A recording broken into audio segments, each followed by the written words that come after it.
the Simpit, and we are 3 wide, and that must mean it is the second Saturday of the month, and indeed it is. I'm Sean Cole. I am here with my buddies Amir Assad and Devin Booth, and we are here to talk sim racing with 3 wide. Open discussion on a few different, I guess it's not open discussion, it's closed discussion on a couple of topics. Good morning to everybody out there. Good morning, Amir. How are you, buddy?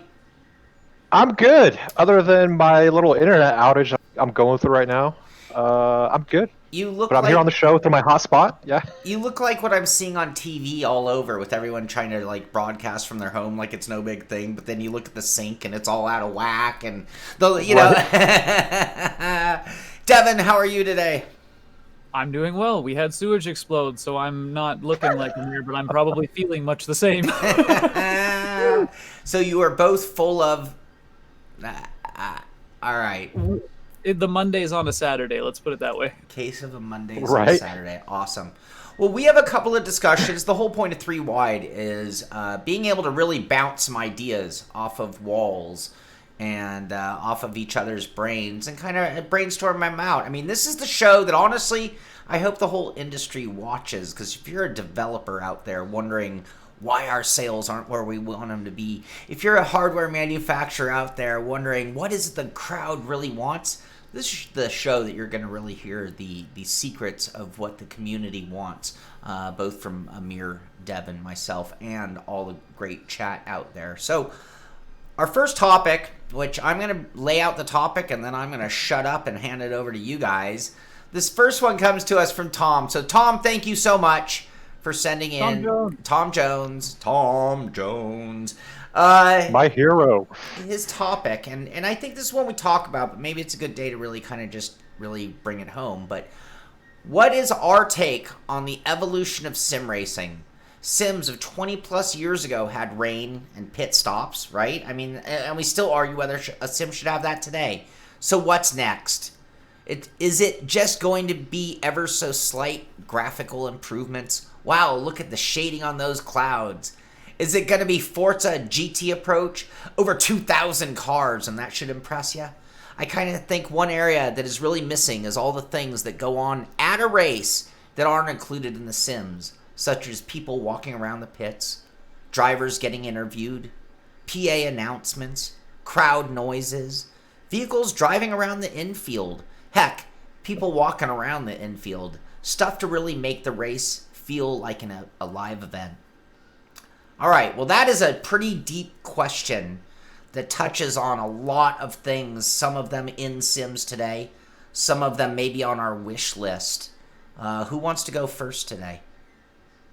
I think we should throw her to Amir on this one. He looks like he's ready. Me? All right, Amir. I'm looking weird? Amir. Oh, no, I love this question Tom threw out to us. Yeah, because pretty much really all we see in Sims nowadays is like, oh, look at the graphics, look how pretty the cars look at the reflection of the trees on the cars. And to me, when it comes to racing now, like usually when I go to an event, like you hear the sounds of the cars, you hear the sounds of the mechanics in the pits, you hear the crowds cheering, people walking about, like the track is really busy.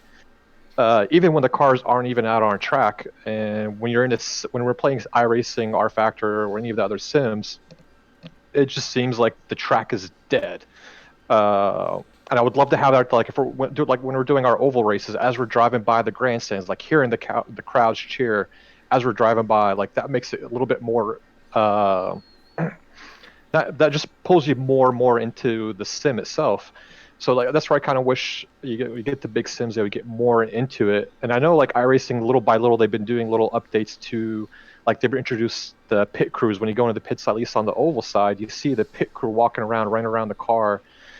But I would love to see more like, PA announcements. You're sitting in your pits like, hey, this person set the fastest lap. So yeah, I would love to see more of that coming into our sims, and so that way it just doesn't feel like a dead track when you're out there. Now, go ahead. One of the guys in chat says Grid Girls. Grid Girls. Absolutely, but they've gone away from that. That's where we need vintage world of racing so we can maintain certain childish needs like Grid Girls. I'm a child, by the way. I didn't mean to. I'm pointing a finger at myself. in this case. So, Devin, any thoughts? I'm in agreement. I actually didn't even think about stuff like that. Like my whole thing was more in line with like the pit stops and the tires and the weird stuff that they've gotten rid of over time. I think that's some titles that we won't name in particular. That's kind of where PC3. I think things are weird, but I didn't even think about that. The ambient stuff is such a small thing. Like even iRacing has the jets you see at the end of the race at Le Mans and the fireworks and stuff like that. And I hadn't even considered sounds like the PAs and that kind of thing, but that's an absolutely great thing to remember. And honestly, Grid Girls, that actually would be absolutely awesome. And like beyond that, like crowds and stuff coming out, right? Like you have your win, and then like there's always like the team that rushes out of your pits. It'd be really cool and a small, easy touch for titles like Forzas and Project Cars, Gran Turismo's, the kind of games that do that kind of thing. It would be a fairly easy touch for them to have that actually happen and not go to like a scene. You can come out with your donuts and your crew runs up or something. You know, it's simple, small little things like that. It'd be kind of cool to see. How much of it do you think that you have to be involved in versus it being cutscenes for it to really translate into what we're saying? You know, like I appreciate, because fun fact, we've been joking lately. Like every time something's fun, we point it out during a stream, right? Fun factor. And so, cutscenes go only so far. Like my brother plays more conventional games than I do, and he's constantly saying things like, "This is just a movie game." Is there a point that it just becomes playing a movie game versus how much of it? So, and I'm going a certain direction with this because I'm about to throw a curveball into this topic, but in a good way. But yeah, how much of it needs to be interactive with you versus thrown at you from the game in this department, the things we're talking about? Yeah. Well, I mean, for me, I don't even really care too much about the cutscenes. I care more about just like most of the guys are mentioning in the chat too, is more of the ambiance, the feel of you being on track. Like I know when you're in a car, most of that stuff's gonna get washed out anyway by the car, by the engine or the tires. But like if you're sitting in the pits while you're waiting, doing your car setups stuff, where you feel that ambiance of the crowds, the mechanics running around. And, your engine startup, things like that, just adds that more feel to the car, more immersion into what you're trying to do.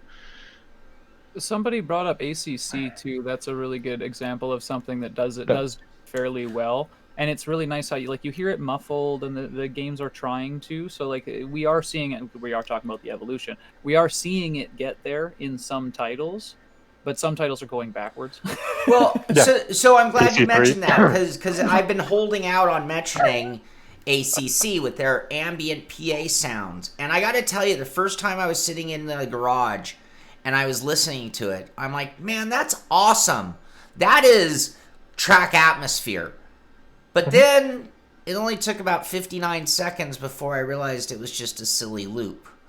And then I turned it off because I'm not about that. It was it was awesome, and then it was a big letdown. So, but that's okay in my mind too, because I actually feel like, crew chief calls out lap times interactively. That same PA announcement with a little more work could be interactive. And if it was, I would say it's one of the coolest things since sliced bread. If you took the ambient noises of engine sounds, other PA announcements that could be on a loop that could be less frequent. So even if they looped, if it was 5 minutes, I wouldn't care. If it's 59 seconds, I do. But what if it was giving you leaderboard announcements? I mean, the other thing, like when I look at an iRacing, it has all the replay tools built in, but none of it's like automated for fun. And that same thing, how come when I leave the track, wouldn't it be great if it by default went to most exciting driver on track, TV camera. By default, it went to ambient sounds and announcer, PA announcers, and even if it couldn't do driver names, because I understand that's a whole other world of complication. I don't know how crew chief does that, but new top time. It could have very generic and have numbers and be able to tell you 105.5. And I think that would be really, really big for the ambience. Now, It's doable too, because you look at iRacing, like it has a built-in spotter and crew chief in it too. As you're doing your laps, once you do your lap, your crew chief will announce, "Hey, you did the fastest lap time," or "Here's a lap time that you did." So I don't think it would be too hard for, like, for example, iRacing to implement that into their game. Like when you're in the pits, you can make the sound muffled and say car 36, set lap time, blah blah, position number 2, or uh, I don't think it would be too hard on them. I'm not sure how it would work out for the other sims though. I don't see why it couldn't be done in just. What's that? Huh? Get Dale Jr. to do it. Right? Well, I mean, I think in today's technology, it could be a computer voice. I think you can get a good enough computer voice to be good for that, with as long as you have other sounds. I like even silly little things like a little sound of an air rant, in the background. A few sims have done some of that stuff, and I mean, it goes a long way for me. I mean, I think when we're talking sims and this whole topic, you have to look at iRacing and say, this is the driest, this is the vermouthiest of sims, right? I mean, it is just dry, no, well, I'm not going to say no, but very little fun factor, very little extra icing on the cake. Really good cake, just not much icing. Yeah.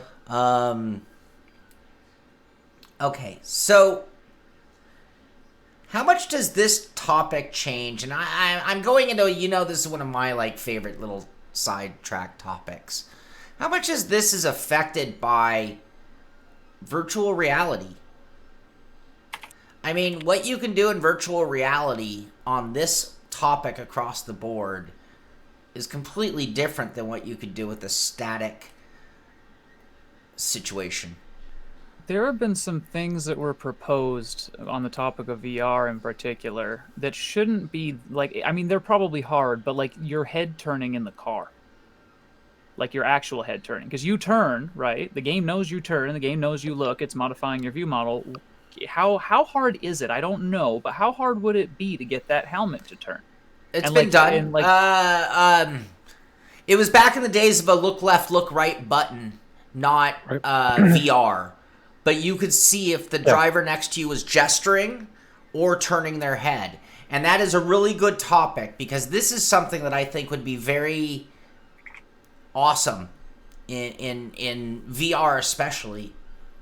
But animations, I mean, and being able to see what he's doing. I mean, in NASCAR, those guys, in racing, people will wave a driver by. If you're sick of being hounded by the guy behind, you give him a little like that, and he knows exactly where to go, and that there'll be no problem. Take your time, do it clean, so you don't take us out.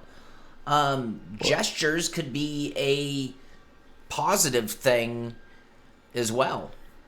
Yeah, and you could do that as an ACC with your turn signals. You have that choice of hitting your turn signals left or right to let somebody know, hey, pass me on either side. So that's something like each sim's doing a piece of the pie, but they're not sitting there doing the whole piece of the pie, I guess, when it comes to this whole level of immersion, to make you feel like you're inside an actual race. What about? And the VR does have cameras on it now. That's worth mentioning. They as we get there, we're talking about the evolution. We're not talking about now, right? We know that it's not something that they're going to implement tomorrow, but talking about the evolution of it, that'd be something wicked to work towards. You get all of the ambient sounds, you get this extra stuff like that, you get some better. Obviously, the graphics. I mean, the graphics are getting there to the point now where you can make it look as real as you need to. It's all spice of life stuff in that regard. But the movement stuff, the cameras on the VR are technically there. You're getting pass-throughs now, so you can see your wheel and hands. How bad would it be? It might be delayed, for the animation, but how hard would it be to get it to do it in general? And how delayed? I mean, we play first-person shooters and things with hand animations and VR, and it's right there. But I'll tell you what, if we were to the point in racing where I looked my head and I looked over and saw you looking at me and I could flip you off, my mind will be blown at that point in time, and I would probably only open-wheeled race from that day forward because of it. You drive the Miata because it's open top. Okay. Booth waving his hands up in the air, with the one screen. Absolutely.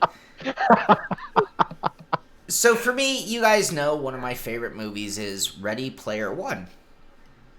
All right. Is it? It's a It great is. example. Yeah. Well, yeah, I don't know if it's my favorite movie. You haven't talked about it enough, Sean. I never bring it up. No, but so when I read this question, I thought, I'm tired of the incremental graphic improvements. At this point, our graphics are outstanding. Yes, I want to see leaps in graphics. Don't get me wrong. That's not what I'm saying. I'm far more concerned about the leap towards VR than incremental increases on the static monitors. And the reason I say that is because, again, when I play VR and racing and it's at its best, it's, even at today's tech, it's really awesome.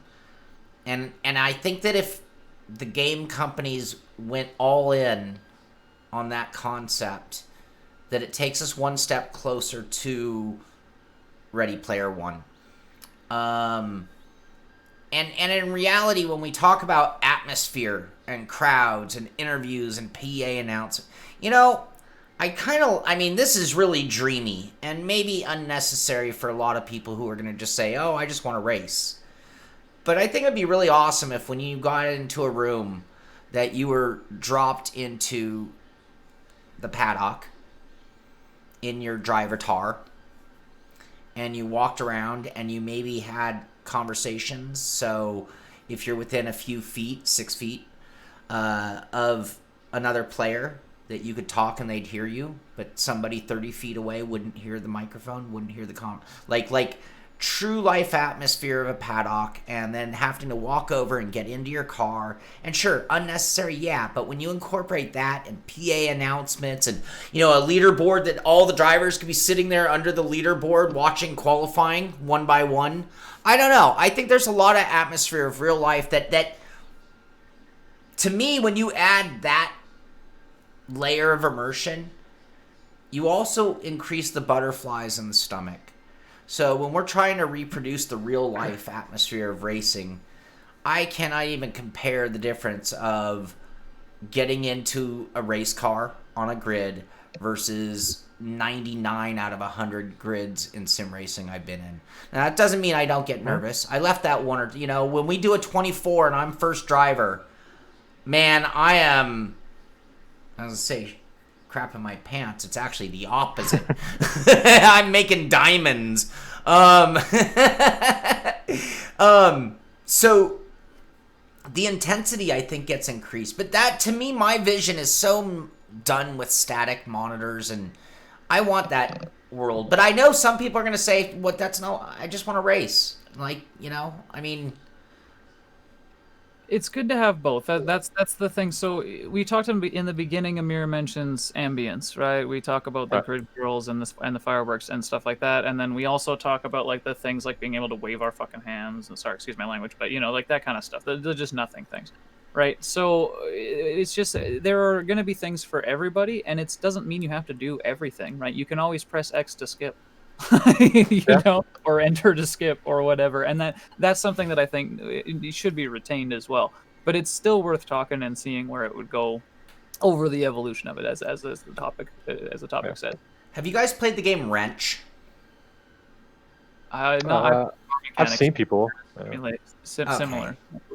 So, getting into my VR one, I'd be down. You want me to learn to be an engineer and whatnot? You know what? Why aren't we walking into our garage, pulling out an air gun, pulling off the tire, making those adjustments to the car, and then putting the car back together again? I mean, and again, you can opt out, sure. But if you want a real life, real world, complete race environment of the amateur level, I've gone kind of down my little super futuristic rabbit hole, of course. But I want to go back to the head of this topic, getting back to like small things that we're at now. When I look at a pit stop in a Assetto Corsa Competizione, and it looks like a real pit stop, The guys are running around with tires, and it's like, wow. And in F1, it's a cut scene, so you're just watching a TV camera of the exact. And I know it's the exact same animation from within my car, but because I'm first person to it, it feels authentic. It feels made for my situation. And I think that is something that I'd love to see from every sim across the board, very much in the now. So for anyone that's running late, I just wanted to mention real quick, because while you're talking, Billy says that when the devs start finishing or start releasing a finished product, then we can move on to other things. It's worth pointing out, like, and for anyone that came late, we acknowledge, like, right now there are some sims that are doing it backwards. We're just kind of speculating as to what we'd like to see at the moment in particular. Well, and sadly, the things that the devs are not completing and finishing are things that, getting back to this topic, some of our things that we've had for 20 years already. They're not new phenoms to sim racing. And we really haven't even gotten to a point that just plain old consistency of, hey, here are awesome graphics, don't worry about it. We're really deep into the future. But again, I personally, and even though I don't do it, people ask me about my opinion on VR all the time. I still feel like please stop trying. I'm triples, singles, curves. No. Get to the next leap on VR already, because we will all stop fixed monitor racing. On the next leap, I believe we will all be done fixed monitors. So devs need to buckle up. What's that? Billy's in chat. Just as a good example, we know Billy. Not to put you on the spot, but we know your take on VR, right? Like, you much prefer the ultra wide, right? But it's worth mentioning, like, when it gets to glasses, though, like, you got like a little pair of shades with, like, maybe a little shroud around to keep the light out, and it's everything's contained right in there. Maybe there's a small cable going to a box instead of putting all of the electronics in the set. However they figure out how to do it. When it gets to that point, and they've got it set up well, and the resolution is good, and you can get rid of the motion sickness within your first hour or two getting used to it, so your body acclimatizes, then yes, I think VR should 100% be the focus. And I also, we need to change this actual question, because I don't, Billy's 100% right. The next step in racing truly is, can you guys just get out a proper, complete, ready-to-go game? Yep. The next step is what we're actually talking about here. Assuming that we've made that first leap of, hey, here's a game and it actually works. Because, it's been, I'd almost say, inexcusable, the level of completion. And I don't know so much on the other side of the gaming world. My brother does a lot of general gaming, and it seems like this is just the gaming industry across the board and not unique to sim racing, that every game on planet Earth comes out basically broken at this point. Yep. I mean, geez, even Microsoft Flight Sim, what a mess, right? I mean, great game, but what a mess. And that's from, arguably the biggest name in software. So, what other kind of things, you guys? I mean, how do you do people walking around the pits? And is that, I mean, I understand where the question comes, and that, for me, is Ready Player One, right? I mean, how do you do walk around the pits unless we're all walking around the pits? I'd rather default it to TV camera views of fastest car or most exciting car than panning the pits, I guess. There's an argument too. We're kind of broaching the territory where it's like you're talking about the evolution of gaming in general and not just sim racing, right? Like there's a whole thing. It was mentioned in chat a little while ago. I can't remember who said it. But something about like a VR chat. I was Jason. VR chat and iRacing was kind of a joke that was thrown out as we were talking about that. But in reality, I mean, as an example, you have the Ready Player One. There's the shows like Sword Art Online, if you guys are anime fans, things like that. These futuristic depictions of how the gaming world works, where you log into a world and then your games are within the world.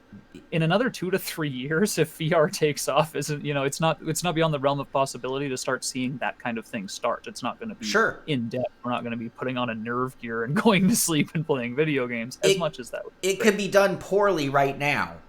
Yeah, exactly. We could. And that, I think, is where I was getting to my point of it's time for the developers to go ahead and jump into the deep end. I mean, again, like you said, we need the VR units to become glasses, become cheaper, easier to wear, longer lasting, more maneuverability, all of that, granted. But that is where we have to go until Elon Musk can tap into our brains, right? Which I got to tell you, that might be where I draw the line. That might be where I'm like, I think I'm done with gaming. I'm too old for this. I don't want that long, Matrix thing stuck in the back of my head. No, I saw the movie Dreamscape when I was, that was when I was young. That was like, was it Dreamscape? I think that was the movie. It'll give you nightmares about that kind of concept. No, because then someone can jump in your brain, right? If my brain is online, then someone can jump in my brain. That is way too. I'm not relying on a password for that. If I'm stuck, as long as if they jump into my brain, I'm stuck in the video game land. Okay. Well, and that was my point on Ready Player One. Was in the Matrix, they acted like they took over, and my reality is no. We're all gonna voluntarily plug in, right? Yeah. Oh yeah. Yeah, there will be no argument from mankind. Can I have my fantasy world of big boobies and ice cream all the time without gaining weight? Or can I go back to my sucky life of paying bills, right? Okay, so there's like that's the SAO one. Is like it's like a headset you put on and it taps into your nerves and it puts you, and then you can feel everything and you're there. You're in. I'm down. Sign me up. All of a sudden, you're a rock star, whatever you want. Yeah. I really do like the concept of a paddock that we walk around. And instead of typing to each other, if you want to have a private conversation, you walk away from the group. I mean, like, to me, that would just be really, really badass. And if in the background was my car over there, and I'm like, hey, you know what, Amir? I gotta run. Thanks for the setup tips. I gotta go work on the car real quick. Man, that would be so cool that I would be inspired to learn how to work on the car. Functionally, I know how to build a car, how to adjust the car. It would make engineering stuff a little more fun if we were actually like VR world getting in there and doing it. And now it would take a lot more time. Now people that's I guess what fixed setup races are for. You don't have to go take parts off the car. All right. What? Anything else, you guys? Anything you guys out there would want added to Sims if we are assuming that Sims came out ready to go? I think, I mean, that's a dream that's probably never going to be realized, is getting an actually fully finished Sim title. Mike makes a big point, a good point. SimRacing 604 about the not saying he's right, but there's not sure if there's money in releasing a finished game. DLC and high-profile updates lead to sales. PC3 sold because of all the hype. There's no arguing that. We've mentioned it a couple times, right? We might as well just go for it at this point. But like PC3 does not have full and tires and pit stops and all of these things. But at the same time, I guess it has damage, but it's aesthetic, right? And at the same time, they tote this sim experience or whatever. And any of us that have played it, some of us think it's fun, some of us don't. But regardless of that, it's not a sim. It's it's not what it is. But it sold like a sim. Well, and Billy's point. Did it? Here's the other thing I have to say. We're at the era, for the most part. Well, not. A lot of the games that we're talking about are now called evolution games to me, where like iRacing, it shall forever be broken with the way they're doing it, because they released the game 10 12 years ago, whatever, and it's been an update every 12 weeks for all of eternity. And you could, in the case of iRacing, say iRacing, they did that one point where they're like, oh, iRacing 2.0. And honestly, I think they should have stayed with that. And at this point, we'd probably be at iRacing 5.0. And it would probably be a good idea for them at certain peak development points to rebrand the sim as a new sim again to an extent, because they've just evolved with eternal changes. But a lot of the games are now these evolution sims that... Then you have to point a finger. What's the difference between needing improvement versus broken, right? I mean, like, broken is broken.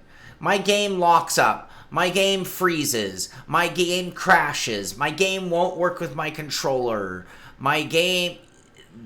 That's broken.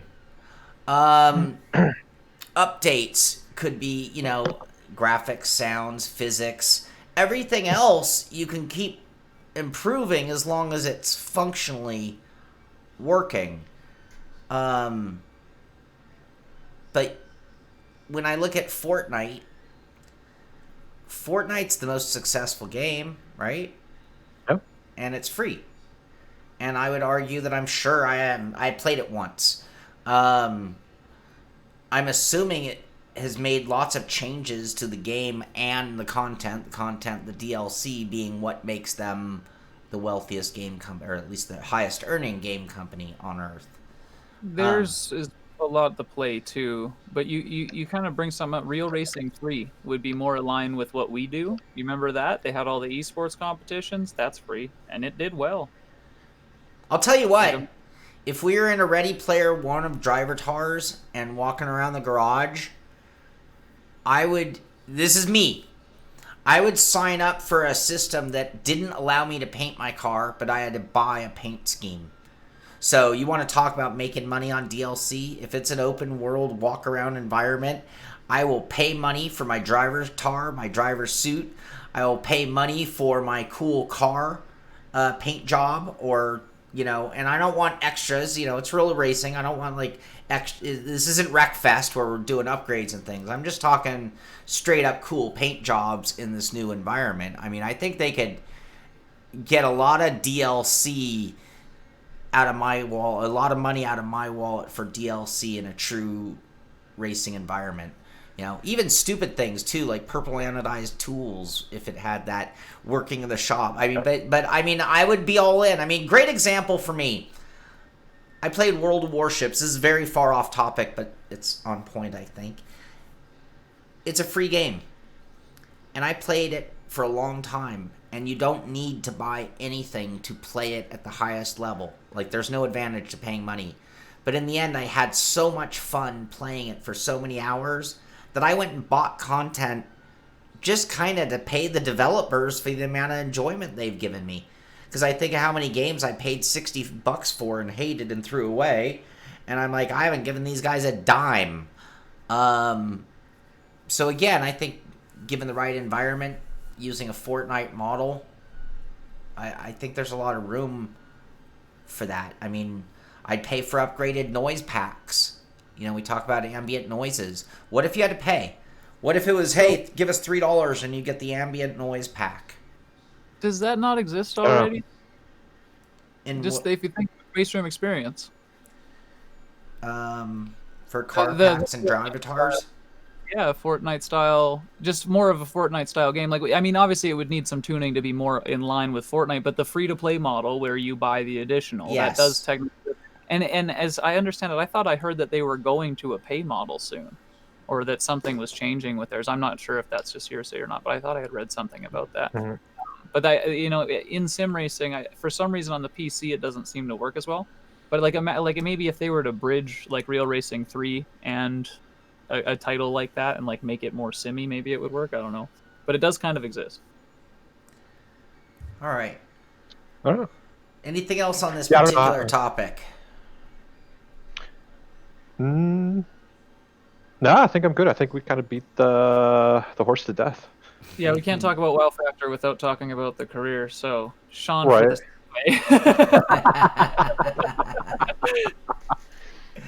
Well, I mean, and to an extent, I'm not sure that our next topic isn't one of the answers to the first question. So, who was this? Who came up with this, Amir?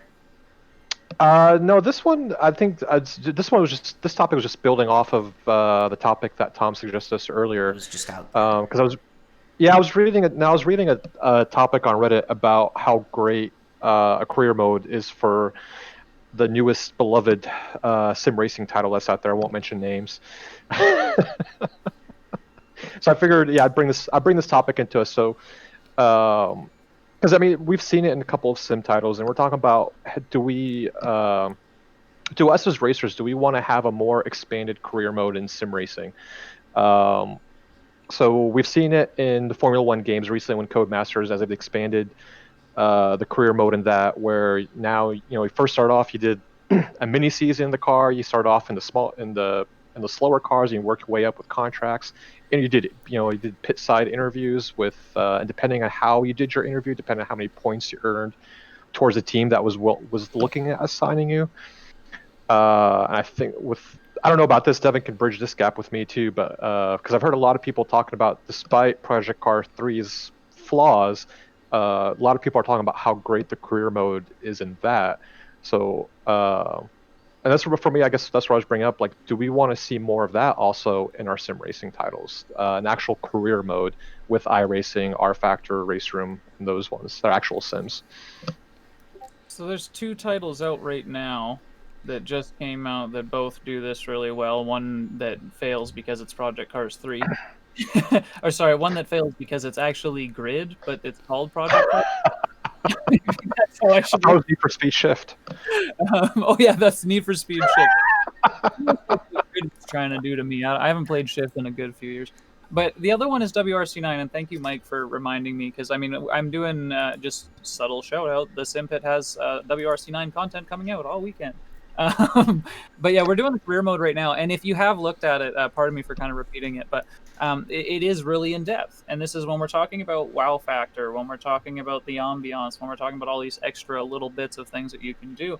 There is a thing, and Sean and I talked about this with WRC9, the drone. You'll be driving your car, and beyond all of the like in the pits repairing your car, you see, and which is really neat. You get like an up view of the office that you're working in while you're doing all of your modifications and stuff. It's all really cool. But when you're driving the car and talk about ambiance stuff, there's a drone that flies up next to you and follows you, and it's distracting and it's annoying, but it's exactly what you want. It's like that's the kind of thing we're talking about with the wow factor. And games are including this in their career modes, some of them, and then other games are going completely backwards. Like ACC, some people really like the career mode. I think it's dead, and I think the vast majority of people feel like it's kind of a dead experience. It's there, but it's not really there. It has all of the other ambiance stuff that we talked about before, Right. but the career mode itself is boring. Yeah. No, you get through a few events and you're like, oh, I see what they do. All right, so thinking general gaming, if we're developers, I mean, to me it seems like, I know there are a lot of cases where they try to do both, and this to me might be, and maybe I'm wrong here, so don't feel free to jump all over me for this one, but I feel like there are some games that just should be single player games, and like don't even bother messing with the multiplayer part of it. And I think there are other games, and some have gone the route of being one or the other, in the shooter world especially, but where it's an incredible multiplayer game, and maybe they just shouldn't even have any single player whatsoever. And that maybe some of the problem is, because when I think back on like a game, and this is going to date me here, but Porsche Unleashed, Need for Speed, Porsche Unleashed, had a really cool, my memory could be failing me, it had a really cool career mode though, because it was a bunch of different types of events. Sometimes it was a race, sometimes you got to get this car to point A, point B without any damage in a certain amount of time, and it was like these different types of events that kept getting you into different levels of cars, or different cars in their chronology of the Porsche lineup, and it was really, really fun. And I use my brother as an opposite end of the gaming spectrum. My brother really can't stand multiplayer games. So he actually has a hard time finding certain types of games that have a career mode enough to carry the game at all. And I could see both. I mean, that's the thing that I really liked about Project Cars 3, was that they put attention to the career mode. But I think you could do a lot with even a racing title. And that doesn't mean it wouldn't make a good multiplayer game, but I think that I think there are a lot of people out there who don't want to race. I've had friends who sim raced who had no intention whatsoever of being on a track with other human beings. Period. End of story. Whether it was because they were embarrassed, whether they didn't trust the other rest of the world to drive, or in some cases, that's not why they were in it. They were in it to be able to drive Nordschleife, not to be able to race. They just wanted to be able to drive such and such car at Nordschleife. They just wanted to be able to drive at Laguna, whatever. But it wasn't about the multiplayer or the racing. And for those people, a career mode is going to maybe make or break a game title. Yeah. Now for me, Go ahead. Sorry. also no, for me, like PS4 Deadman literally brought up the topic that I was going to bring up. Bringing in more GT license type style stuff, and I think that would work a lot better. Like in iRacing, R Factor, Race Room, because most people that play those titles are in it for the multiplayer. They're in it not just wanting to race solo. And what's the biggest complaint for us in iRacing is people not knowing how to drive. And I mean, we've talked about on the show. I think one of the earlier shows is, to me, like iRacing's license and SR it worked great when it first launched, but now I think it's the point where we got so many people racing in it. It's, I can't say broken, but it's severely lacking in making sure people are learning and becoming better drivers. So one of the things that I loved and I enjoyed when Gran Turismo first came out was, in order for you to get a certain license, you had to go through certain little trials, and from there that's how you got your licenses. So to me, I would love to see something like that in iRacing, because when you look at the licensing and what kind of cars you can drive, each car, like when you start in the Mazdas teach you how to keep momentum of the car as you're going through the corners, trying to take that perfect line so you're not losing speed.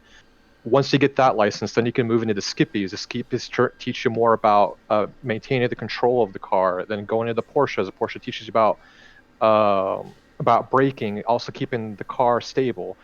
If we had something more like that, and it was actually, hey, in order to get your B license or C license, you have to go through these little bit of trials to show that you know how to drive these cars as you're progressing forward. And I think that will make people better racers, especially in the multiplayer part. So what if you go ahead, Devin? Sorry. Well, it's just you bring up a topic that kind of combines the two things we've been talking about, and I kind of wanted to do this. So it's good time. The way that we were talking about the wow factor, and now we're moving on to the career, and then we've also got people, a couple people, Dennis in particular. You mentioned you don't like the career stuff, and you're in it for the multiplayer. We've seen some other comments along the same vein. And the thing is important to recognize that there's like kind of a split here, right? We specifically talked about how you have all the ambience and the extras and the nice stuff. You can skip all that.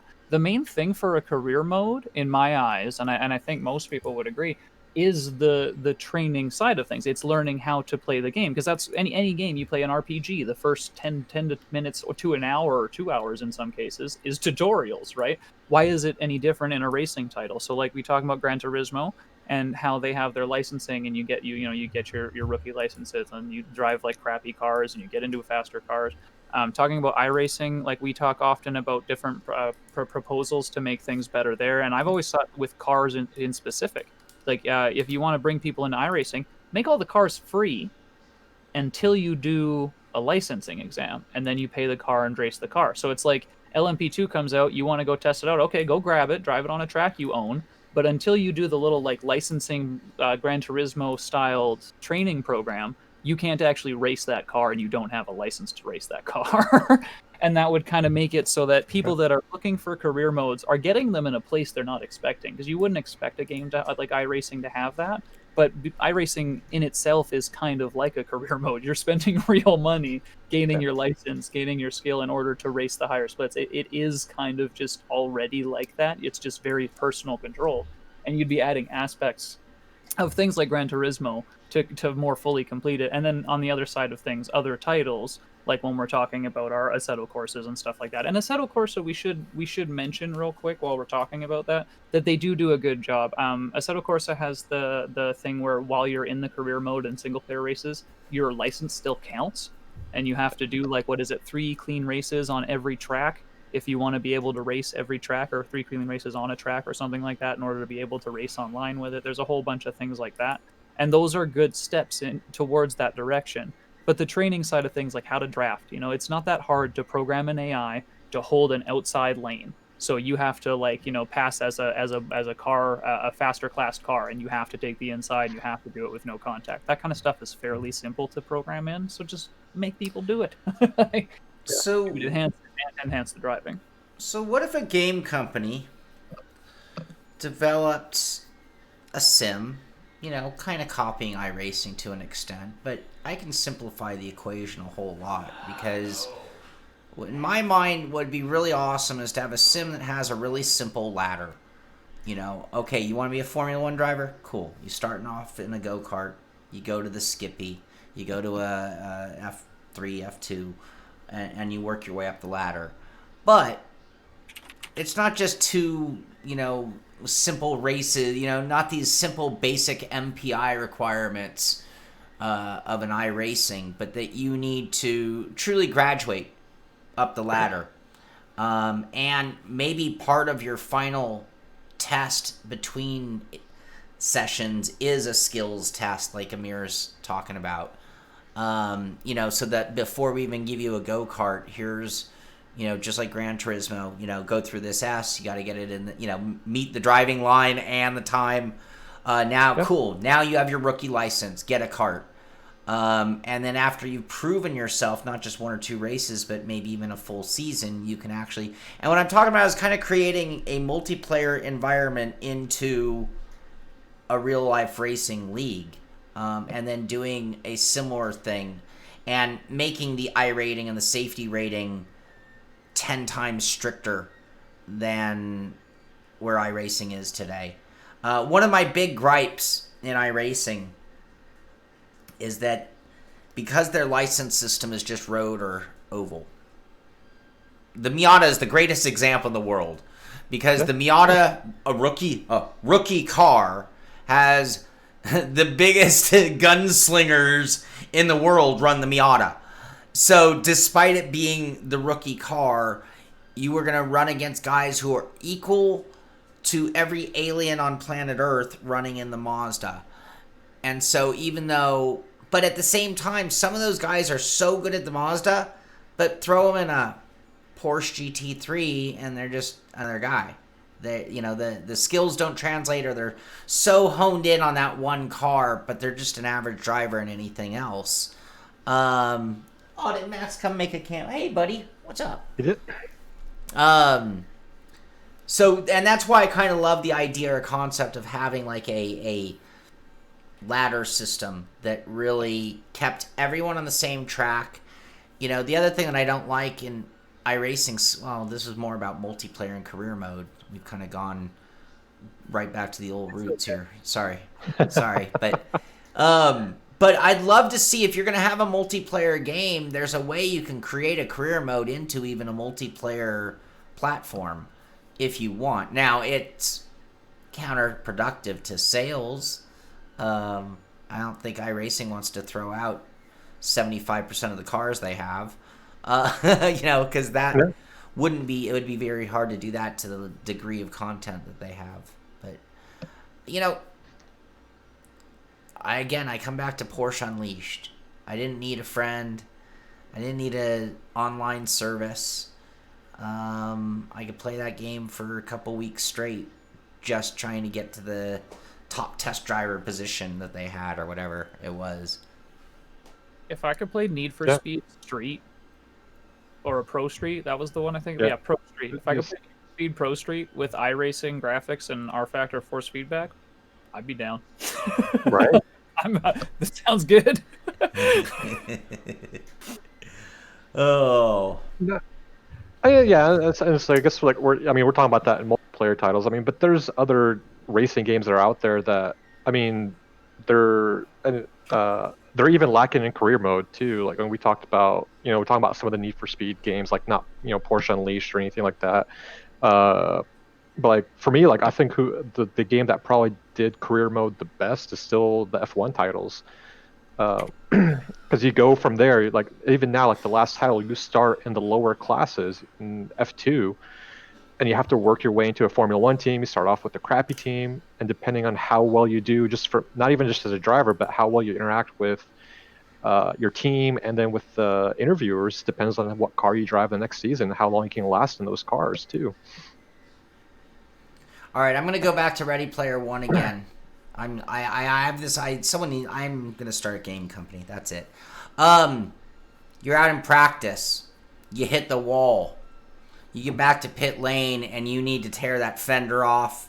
You gotta take that lower A arm off because it turns out we bent that up too.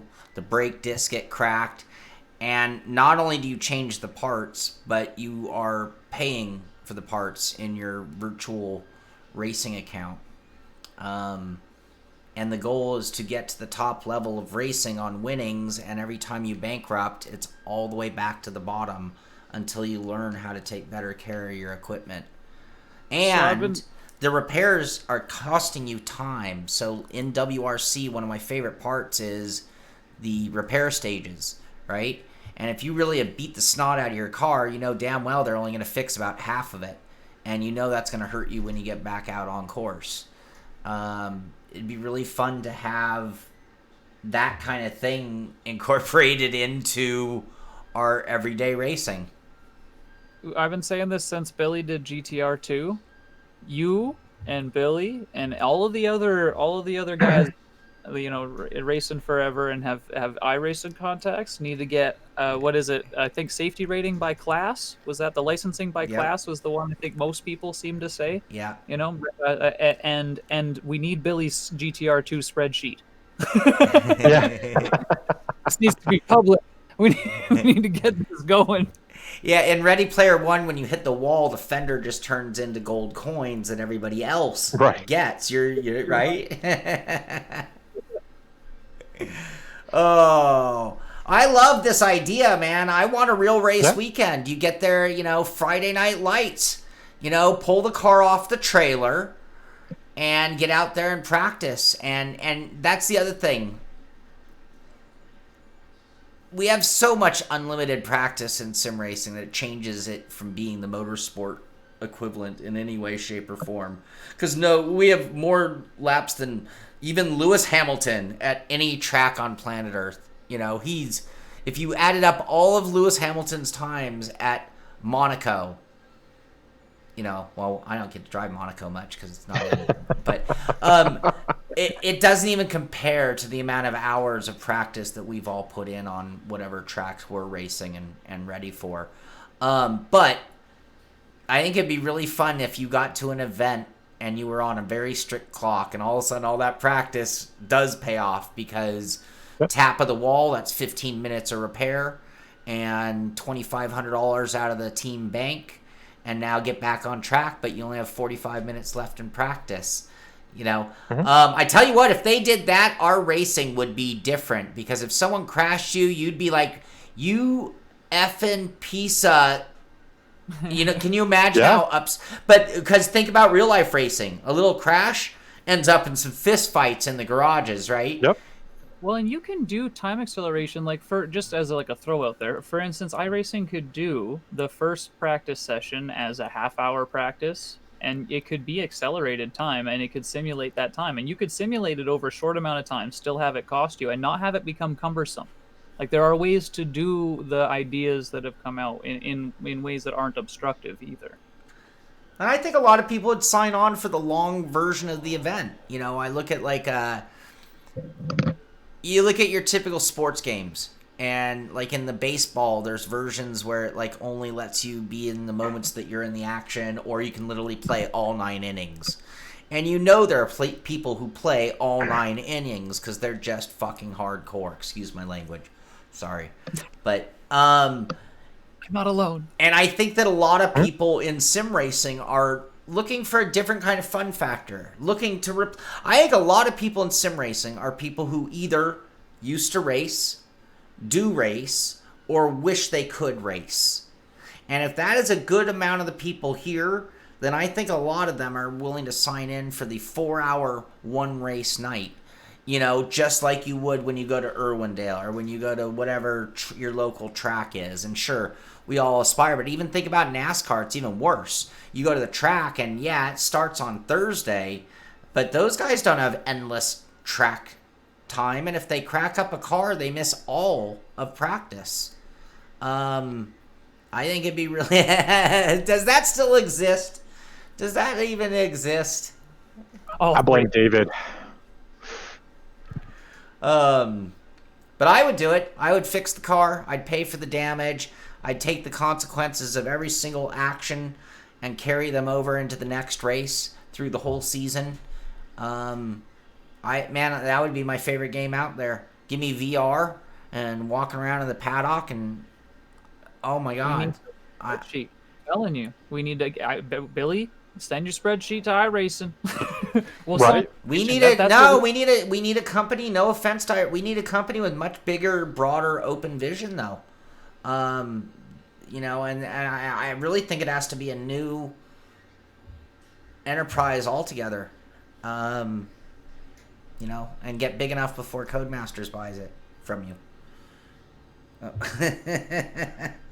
So, we are starting a GoFundMe page for Ready Player Race. Let's do it. Yep, the Simpit Ready Player Race. And as soon as we get up to $100,000, we'll start hiring me.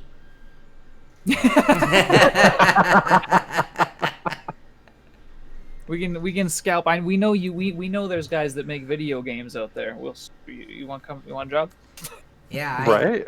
I just we got one in the Simpit. So see, I told you, Billy's got the spreadsheets. He's in chat. I know. Right. We could do this. I'm telling you, man. But okay, in all seriousness here, what would be the way to take and formulate, like maybe next 3 wide? What if we were to take and we were to do like a project like this? We don't have to. This is just throwing it out there, comments and posts in the Discord and stuff. But what if we were to try to actually do something about that? We're gonna dry erase board the perfect sim. Why not? There you go. Why not? I agree. I was just making sure I was understanding you right. Yeah, well, if we tackle it and we all have enough people, we could talk to enough people, maybe at least get some ears to maybe see some change come in the future. It's not anything that's going to happen soon, but this is a strong community. We have between the YouTube communities, the Twitch community, and then obviously the Simpit community as a tighter knit group of the whole. But the whole community in terms of YouTube and Twitch, we're a good community. We're a big community. If we came together, we did a stream for it, and we actually came up with a good idea, it might be worth it. You guys should comment. Well, or we give it a name and we start selling it all over town. Frankensim. Frankensim. Get your Sim Pizza, the game. There you go. Oh man. Ready Player Race. I love it. Right. I love it. I can smell the fuel.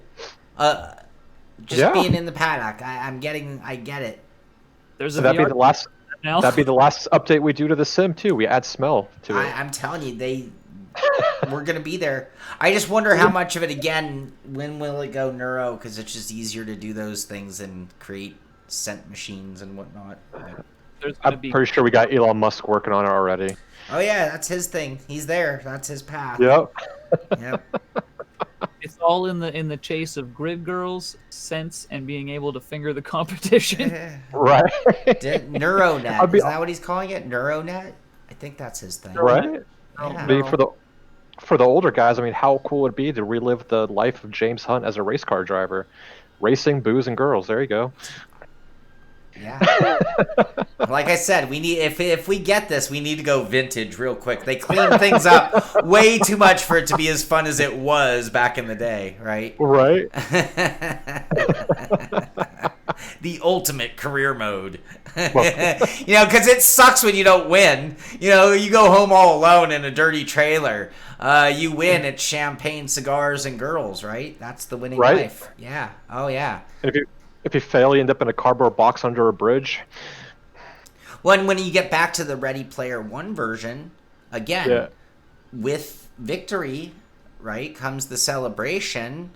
And I mean that all the way around, right? We're taking the team out for drinks and party, party, party, and everybody else can go lick their wounds, right? Oh yeah, man. All right, you guys. Anything else on your minds today? No. Yeah, just to bring it. So I'm just gonna make a couple quick clips because we've got our ACC race starting here in a little bit. So yeah, we have our Simpit Road Racing League. The Oval League already started with the preseason races Friday. So if you haven't joined up on that, look, they're all on iRacing. So then you also got our Road League, which our first preseason race starts tomorrow, and we're racing at Interlagos. So if you want to be part of those two leagues, find us on iRacing, the Simpit Oval League and the Simpit Road League, and just send out an invite. And then here, just a little bit for all our Patreon members, we're doing an ACC race through Sim Racing GP at Monza. And I know you two guys got something come up in the pipelines too. We do. I don't know, reviews or stuff like that? I'm working. I'm missing the race today. I was just entertained. You're like, huh? No, I was going to go watch Ready Player One and get some ideas. There you go, So- Mark. Drink, Mark. You got something else you got to finish before you could watch that movie. Oh, I got to work on Logitech G923 review. True Force. True Force.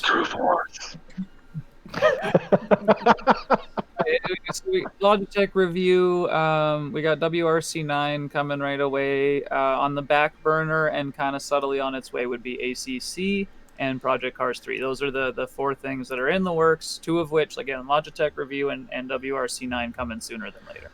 All right, I got another question. I'm sorry, I gotta postpone the ending of the show real quick. So I know there's been a lot of talk about the 3090 video cards. Has there been any talk about what the 3090 video cards do for the VR world? I mean, I've seen lots of performance numbers on regular, but I mean, there are still reasons that we can't be Ready Player One. Mark, drink. It should run the Pimax. Like I think it'll be the first graphics card that actually does run the Pimax. All I've seen, this is a future of 8K gaming. That's all I've really heard. Yeah. I don't know if it's actually going to be there. Ludicrous amounts of onboard memory, though, and I think that helps. As long as it's optimized, it's possible. Yeah. We're going to get into technical stuff here, frame rate guy. I don't know if you want to ask this. I've done further testing. And Oh, no. I still can't be changed. So anyway, been playing Flight Simulator, and it's proven my point over and over to me. That game is, jeez, yeah, I feel for you. People have been having Mhm. it. If you're not playing it, play it. It's apparently so much a lot of fun. It's so awesome, but it sucks so bad. Want to play another game that's going to crash? It's Try so Project broken. Cars. It's like we're talking career mode. We're talking career mode here, right? You literally finish missions, and it's like, congratulations. Then you go look at your stats, and it's like 0. And it's like, but you just congratulated me, game. Literally, you're the one. You patted me on the back, said, great landing, mission accomplished. And then I go and 0. Anyway. All right. 120 FPS or bust. The human eye can only see 24. What are you Oh, my talking about? God. Oh, my God. No. Yeah. It's a joke. Mr. IMAX just died. All right, you guys, thank you very much. It's been a fun day. I think we do have to take this conversation to the next step and design the perfect Franken sim. And then maybe we'll sell it, and I'll have a new job. Simpit will become Simpit Racing Ready Player game. I'll put on my glasses and wear my lab coat. I'll be ready. I'm opinionated. I'll have a notebook. Very good. Very good. Everything the chat says. Well, everybody out there, you're going to have to hold your thoughts. You're going to have to hold your ideas for a month, or at least till the second Saturday of next month. That'll be the next edition of 3 Wide. Amir, thank you. Devin, thank you so much. It's been a good show. Always enjoy hanging out and just kind of expanding our minds and having our discussions about Sims like we do. This is the Simpit. We are We're 3 Wide. 3 Wide, and we will see you on the track.